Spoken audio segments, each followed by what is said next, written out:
Now, it's a tale of survival and the fight for freedom. Now, the life story of a Hungarian man who found peace here in the Midlands has been lovingly made into a film by his son. Nando Pekar risked his life to flee Hungary, which was occupied by Russia in 1956. His son has made the film because he says he doesn't want his father's struggle forgotten. Victoria Davis reports.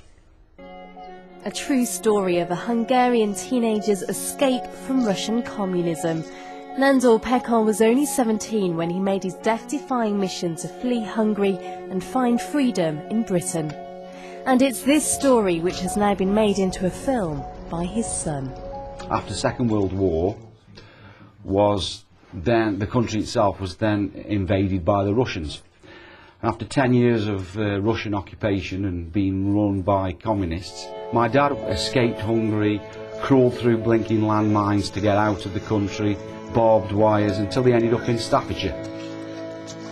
My dad died in 1987, and he told me all these stories about his life in Hungary and how he'd escaped the communist system to come to a free country. Richard Pekar, who lives in Stoke-on-Trent, has already written a book about his father's life. Now, thanks to a lottery grant, he's turned his hand to filmmaking. It's got history, it's got violence, it's got romance, it's got everything. So the film is catering for anybody. With a crew of 30 people, Richard has spent months shooting in locations around the Midlands, turning Stoke-on-Trent into a Hungarian film set, a challenge in itself. Silly things, props and actors don't turn up, and locations, finding true locations, because we've had to recreate the 1950s, the 1960s, the 1970s, the 1980s. That's really hard to do, but we've managed it.